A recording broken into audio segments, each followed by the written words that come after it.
So hey guys, and welcome back to another episode of Amesie's Corner. How are you all doing out there? So as you know, the RallyWagon here, this is the 01 Saab 9.5 wagon I picked up about 3 years ago for 300 bucks. And you know, fixed a few things up on it, made it my own, made this 3-inch lift kit for it. But the car's got some issues. The heater isn't working right, multiple issues with the heater. I know there's an updated part I can put in it and fix that. The heater core went on it a few months ago. There's a heater valve that went on it, so it's getting colder out. That's kind of an issue. It's rusting out in the dog legs really bad. We got some rust down over here in the trunk that kind of worries me. One thing I want with this car, or with a Saab, is I want to be able to put a trailer hitch. I don't know my flashlight, I don't know if you can tell, but we got a pretty good hole in there, a couple holes in the spare tire holding area. The dog legs are rotted out all the way inside. You know, the trim's not even really supported anymore. Real common problem with these early 9.5s, the wagons and the sedans alike. Some other issues going on. The right front CV shaft, the boot's all blown out. The engine's getting a little rattly and tired. When I'm sitting in traffic, the car kind of shakes a bit, almost like a bad motor mount or something with the balance shafts. Never really got into dealing with that when we did the head. Everything looked all right, but we didn't replace timing chains. You know, it was more just to keep the car on the road then. Oh, other issues going on with it. The transmission light is on and off. The torque converter solenoid's on its way out. It's been that way, and I can feel the torque converter shuddering a little bit when it goes into that top gear, or the torque converter lockup happens. So the tranny's on its way out. The engine's tired. It doesn't smoke though. It doesn't burn any oil, but it leaks a bunch from different areas. The drain plug hole's stripped out. Just a lot of little issues with the car. So, you know, I could fix all these issues, but it's going to cost a lot of money. You know, the parts are going to add up when you add everything together. And then the transmission, if I had to put a tranny in it, that's a lot of work. Just the time of doing it. I don't really got the time with all the project cars. So the easiest thing to do in this situation is to just keep following the Saab groups like I do. I apologize if there's any wind noise. It's a little windy today. Just been following the Saab groups, been looking on Craigslist, and something came up, and that would be this little red wagon right here. So here I present to you RallyWagon version 1.5, and it is exactly the same car as the original RallyWagon, only it's red. Same trim, same everything. Maybe made a little difference here and there as far as like interior color, which has got the gray, which I am happy it's got the dark color, because the kind of stuff I throw in the cars will make the interiors, these tan interiors, after a while will show every scuff and every little mark from piece of rubber or tire or whatever I throw in here. So, you know, the gray interior is going to be definitely an upgrade, because you're not going to see all my mountain bike tire marks or the super scooter marks in this car here, over here. So yeah, I picked this thing up. You see the interior is in really good shape. So yeah, I picked this thing up off of Craigslist. I saw a post on one of the Saabs in New England groups, and you know, it was 300 bucks. And I went right down as soon as I saw it. I went right down that morning, drove down there pretty fast, and gave the guy the $300 for this car. Now, is that a coincidence or what? I bought each of these cars for $300. When I bought this one, it needed a windshield. The windshield was broken. I think it needed brakes and a few other minor details. There's an older video when I got it, when we introduced this car, and then we went on to build the lift. I installed the neat little bull bar, which is off of a, oh, what was that? A Jeep Liberty, and it fit pretty well with a little bit of modification. Got the cheap Walmart rack to hold my kayaks and gear, and that's been a great thing to have. I put some really neat stuff up on there. But the reason I wanted the same car was everything I've done to this car. The lift kit, the rack, the bull bar, any other upgrades, these bigger tires. It's definitely got bigger tires on it. Smaller rims, but bigger tires. They let me run a little different wheel package on it. So yeah, why don't we take this car and go for a little drive around the block with it. It does have some issues. The battery isn't charging. That was probably its major thing, and the major reason the people that sold it didn't want to keep going with it, because, you know, Saabs are these are turned into more and more of a mechanic's car. So yeah, the alternator's dead and it's not charging. I checked it with my voltmeter when I first went to start it, but you know, there was nothing there. And we can see the alternator charge light's on. It's letting me know, the little triangle, hey, you know, you're not charging your battery.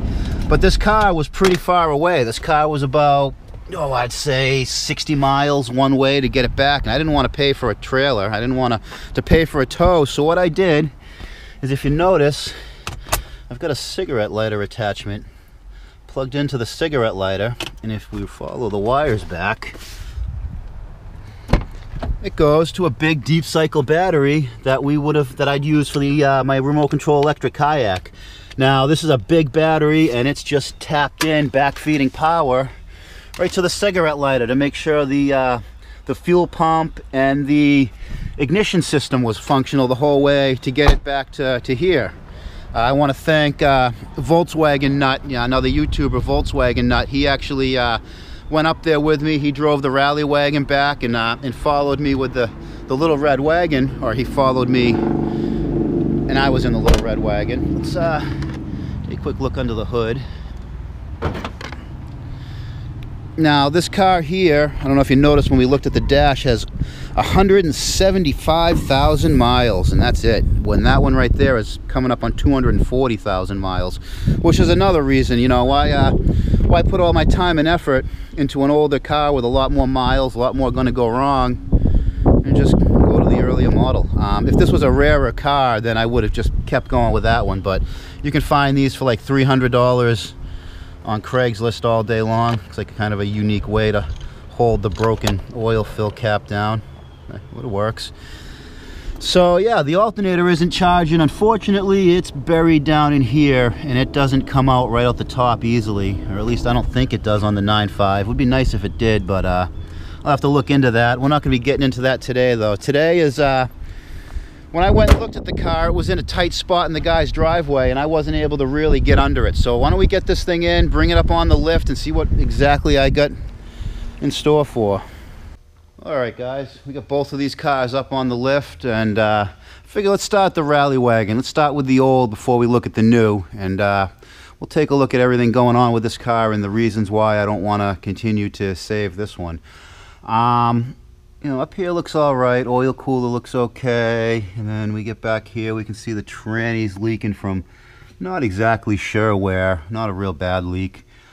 We come over here, we can see that blown apart CV boot that's been like that for a long time. Once we did the lift, it came apart. I mean, that's probably a $150 part right there to put in. I could put a new boot, but it's been running for so long I wouldn't even bother. That would get a whole new, either a reman or a new shaft. So, you know, there's $150 plus having to do it. We can see, you see that oil leak I was talking about. The drain plug is pretty stripped out. I fixed it, helicoiled it probably a half dozen times every oil change, and it just keeps getting worse. There's I put a bunch of new PCV hoses and all that. They had a lot of leaks from that, which slowed it down a lot.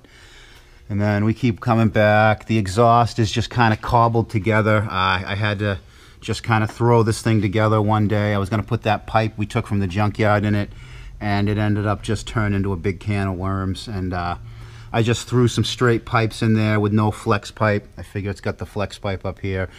Just a quick fix, and you know, I always intended to redo it if I had to keep going with this car. But we can get into some of the other issues here. You can see the floor here. Sorry about the light.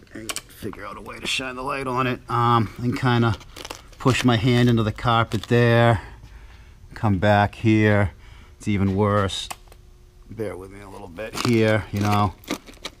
She's pretty punky back there. We get to the rockers and dog legs, and you can see when they look like this on the outside, that's not really the worst of it. The worst of it, if we can get you up in there, is if you look in, you can see the rockers are pretty rotted out to about here. From there, it needs to be replaced.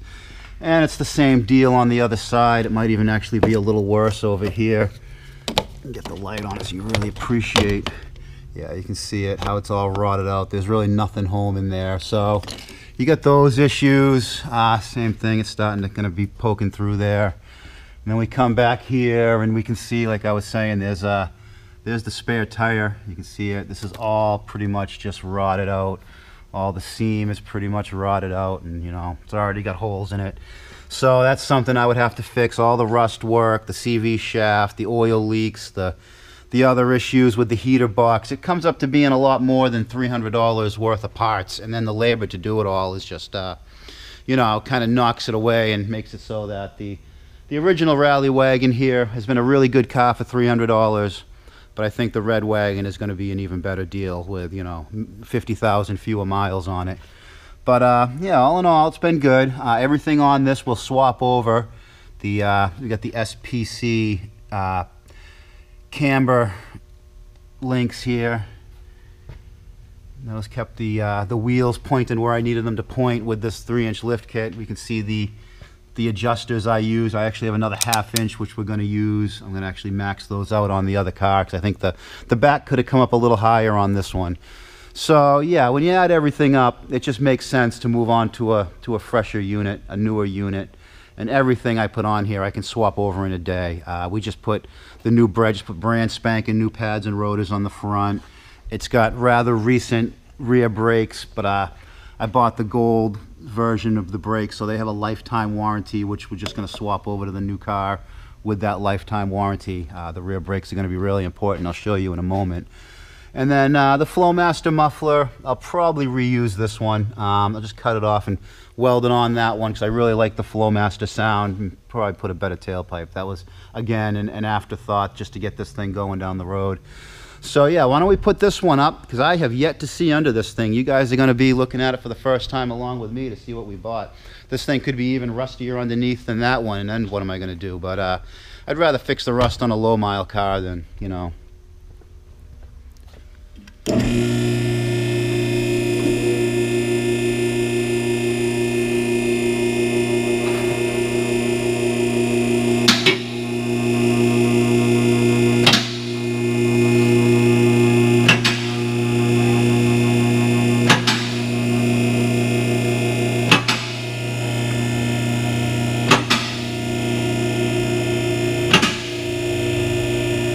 Now, I did notice when driving this car, the steering wheel is off-center quite a bit, and I can feel kind of almost like a bump steer on and off the brakes or throttle.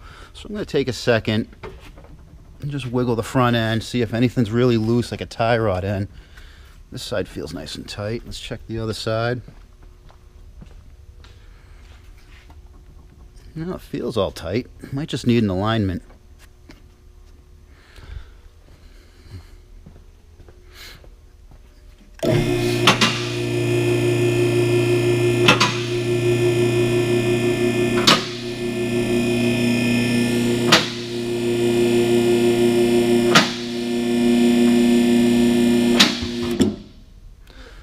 Okay, so first thing I see right off the bat, and I don't like it, look at that.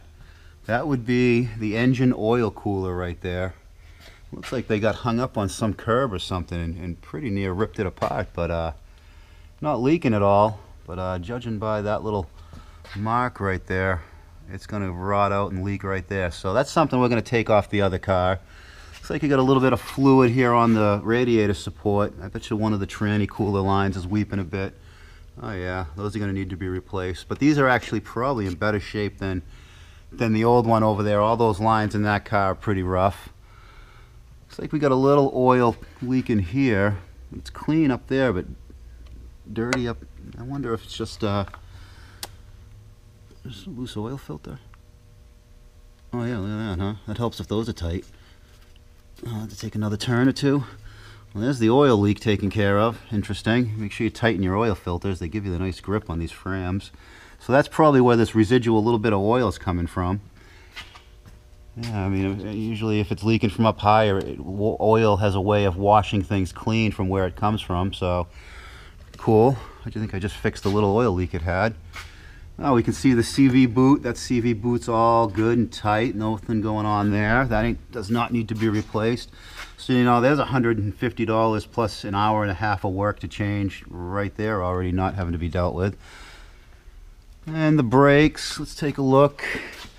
Front brakes, I don't know if you guys are going to be able to see in there, but it looks like the front brakes have maybe been replaced recently with some new pads. Looks like they slapped some pads on some old rotors. It's a way to go. What do we got? How are the floors? Oh, the floor, look at that. No comparison in that case. That floor is perfect. Yeah, same over here. We've got a little bit starting, but I think that's acceptable. You can't put my fingers through it, so it's definitely better than the other car. Oh yeah, look at this one. This was really bad on the other one. It's nice and tight on this one.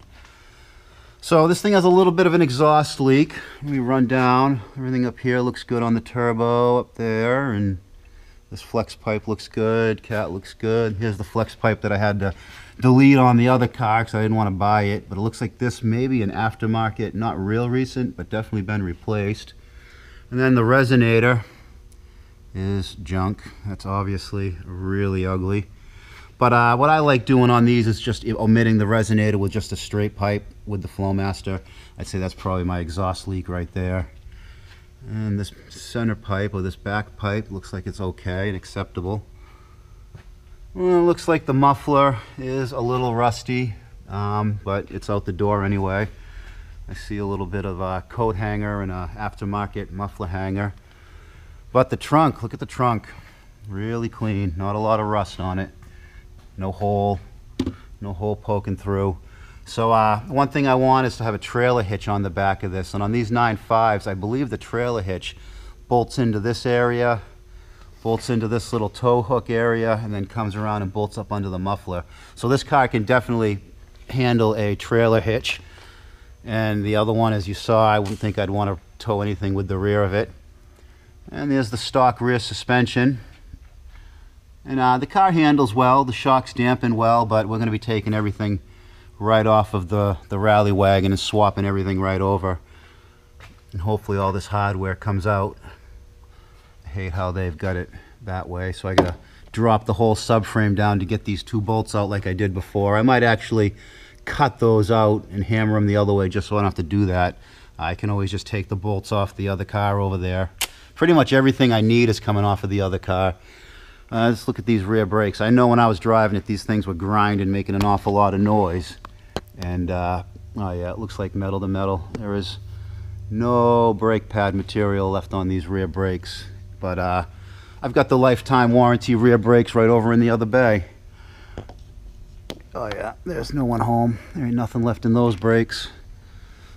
And one thing I'm kind of worried about is this has the dog leg rust. It doesn't look quite as bad as the other car over there, but it's not much better. Yeah, you can really get in there with the light a little better.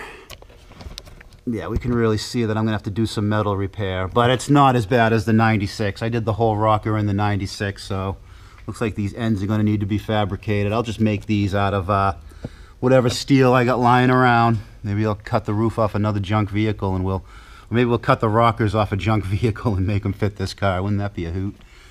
Looks like the fuel filter up there, maybe even be original. Look how rusty it is inside that plastic cover. But yeah, all in all, I'd say we got a pretty decent base here to start RallyWagon version 2. Yeah, awesome guys, awesome. So I think sometime in the next 2 weeks to a month, maybe a little longer, maybe the middle of next month, I'll be able to come up with enough money to pay the sales tax and registration fees. Living in Massachusetts, it's you got to pay the sales tax on a vehicle, even though you paid $300 for it. They're going to say this car is worth $2 grand, $2,500 or something like that, and I'm going to have to pay, I think it's like 6%, 7%, something like that on $2 grand. You know, $500 or whatever, $400. Maybe my math stinks, but that's usually what it is when I register a car. It costs registration fees, title fees, sales tax, somewhere in the neighborhood of $500 or $600 to put a car on the road in Massachusetts. Put that into comparison up here in New Hampshire. If I wanted to put a car on the road, it's $80. It's like a $25 title fee and a $50 registration or something like that. But yeah, so live in Massachusetts, you know, it is what it is what it is. So anyways, guys, why don't we get this thing down off the lift and take it out for a little drive. And I have driven it, and it definitely does have a lot more pep than the original RallyWagon. But it's also got some issues driving it too that we're gonna have to take care of. So yeah, enough talking. Let's get this thing down and go around the block. All right. Smells like a Saab. Boy, Saabs really have a smell to them. This one is no exception. Let me make sure the auxiliary power is plugged in. That way we can make sure we have enough power getting to it, and we're not going to get stranded on this little drive. So, sorry. Starts up and runs well. We're going to get some warnings from the Saab information display, which has some pixels out. Theft alarm, time for service, battery's not charging. It's going to warn me a few times that the battery's not charging. Battery light's on, but we have plenty of power on tap to run this thing around for a quick road test. So, first thing I notice is it doesn't shake in gear like the original RallyWagon did. Right from the first day I got it, I think maybe the balance shafts might have been out of time or something.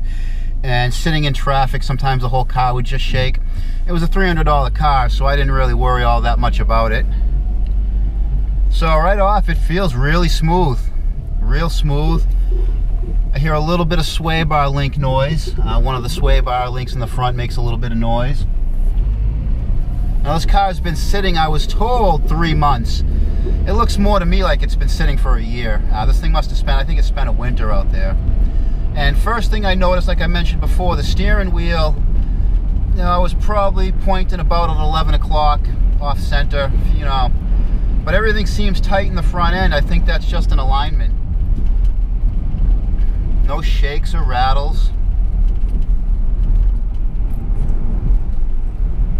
Just got a little bit of noise from some stuff in the back seat. Oh, you hear those brakes? Yeah, you hear those grinding brakes. Sounds awful. But that's okay, because we got the brakes in the other car are all brand new, and they'll all just go right on this in no time. Now we'll let this traffic in front of us get ahead. Sport mode. This is an automatic. It has the sport mode. And with these 9.5s, you really feel a difference between sport mode and normal mode. Don't forget the winter mode. Oh yeah, the winter mode works great too. Definitely has more acceleration than the other one does. Not really going to push it because we're working on two-wheel brakes here, so I'm going to keep it a little under 100. Under 100 and That's not funny. It's not funny at all. Nice and pretty flat in corners. You know, the suspension's working really well. The shocks are in really good shape. I might actually use these front struts. They feel like they might actually be a little tighter than the ones in the RallyWagon. Shifts well. See how it does a hard downshift. Can't complain about that. 176,000 miles. Feels like less. I'd say a lot of those miles were highway miles.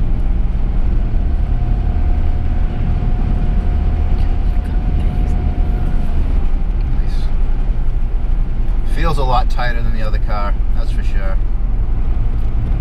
Now all the heater controls, all the heat works as it should, except for the air conditioning. It probably just needs a charge though, that's what I'm going to say. Here's my hairpin corner, let's see how it takes the hairpin.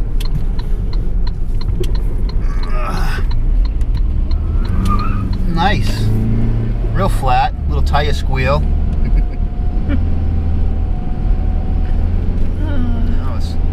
Every Saab, seems like every Saab has a little sports car hiding in it.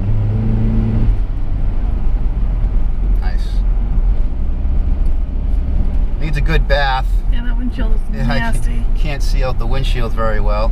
With the back camera. We got the second camera on here, we'll show that. Oh, when that sun hits it, you can't see anything. That's what you get in a car that sits, you know, they get dirty, little fallout. We'll get this thing cleaned up and looking nice. We'll treat that red paint to some wax maybe. That's something the RallyWagon never got. I never bothered taking care of the exterior. I'd wash it when it got muddy and that was about it.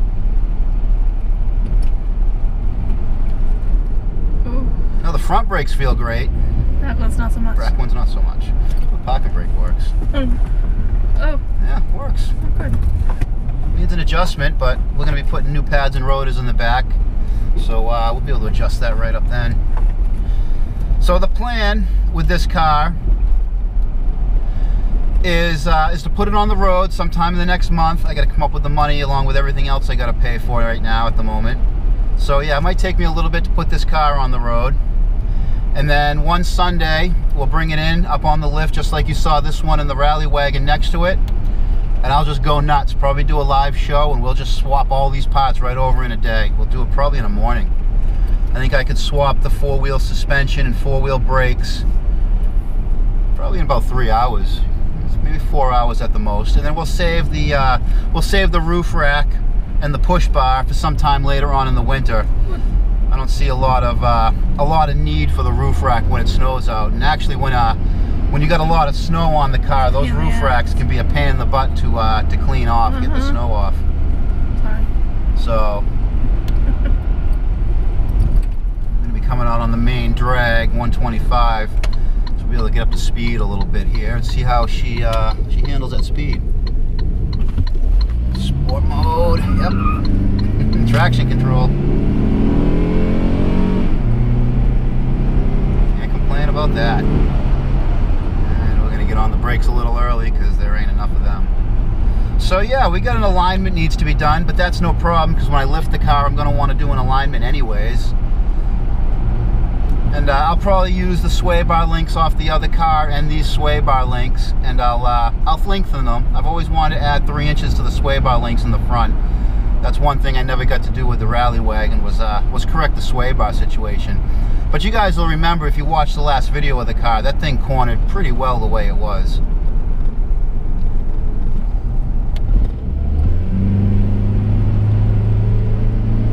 Real snappy. A lot more throttle response than the last one, than the RallyWagon.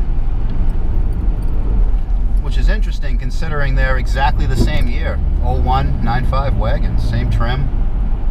They're not arrows, neither was an arrow. Alright, we got my S-Kern coming up here.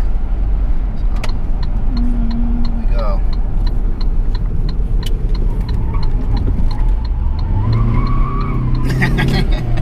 Sports car.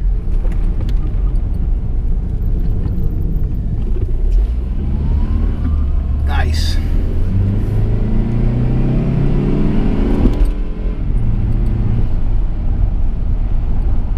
Well, all in all, for $300, nice going car, nice driving car. Now, I did drive this about 60 miles, 65 or so miles back on the highway, doing, you know, a little over the speed limit to get back without worrying about losing my battery charge. But yeah, this thing goes really nice. I think we got a good buy here. So all of you people that want to see the RallyWagon get rebuilt, it's going to happen sooner than later.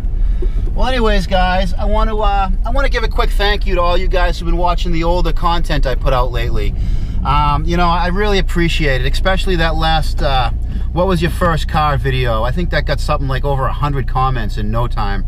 You know, I really appreciate that. I read every one of them, and a lot of cool first cars, and it seems like the most first car of everybody is the Volkswagen Beetle. You know, time and time again you guys were saying that. So anyways, yeah, I want to thank you guys for watching the old stuff. We still got new stuff coming down the line, and yeah, thanks a lot, guys. And on that note, until next time, keep it out of the cabbage. Definitely going to get this one out of the cabbage. And then we're going to bring it right into the cabbage.